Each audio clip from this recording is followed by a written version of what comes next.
Hey guys, Eric and Matt here. We're going to be talking to you about The Wolf and the Lion, the 5th episode of Game of Thrones. And man, I got to tell you, they just keep getting better and better with every installment. Each episode is great. This is by far my favorite episode of the series so far. And Jon Snow and Daenerys aren't even in it. We get a break from the wall and from, you know, across the narrow sea, and it mainly focuses on the goings-on in King's Landing. Yeah, but still, the episode is just packed with goings-on. Yeah, great scenes. After the initial joust and the great slicing off of the horse's head by the mountain, we got another bonding scene between Ned and Robert, with Robert acting serious and then laughing again. And so you never quite know when he starts getting stern with Ned if he's serious or not. And then the falling out they have at the end of the episode over Robert wanting to assassinate Daenerys.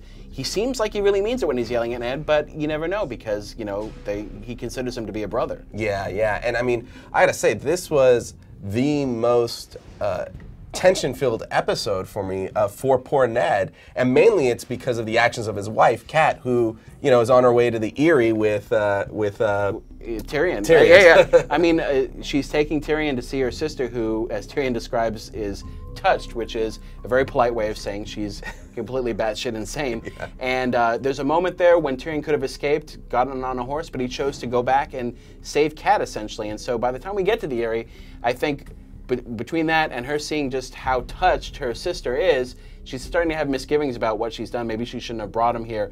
And of course, I don't think she expected what happens to Ned and the windfall. It was going to have to get back to King's Landing somehow. Right, right. I mean, he has a great confrontation toward the end of the episode with Jaime, and like you mentioned, he doesn't have the protection of the title of King's Hand anymore. Yeah, so. And poor Jory, you know, he bites the dust, and Ned is essentially left, dying. You know, back then those wounds are so serious. Yeah. Let's go back to Robert real quick, because he has a great scene with his wife, the Queen, where he's talking about the potential invasion by Daenerys and the Dothraki. Very powerful, very unexpectedly touching scene between the two of them.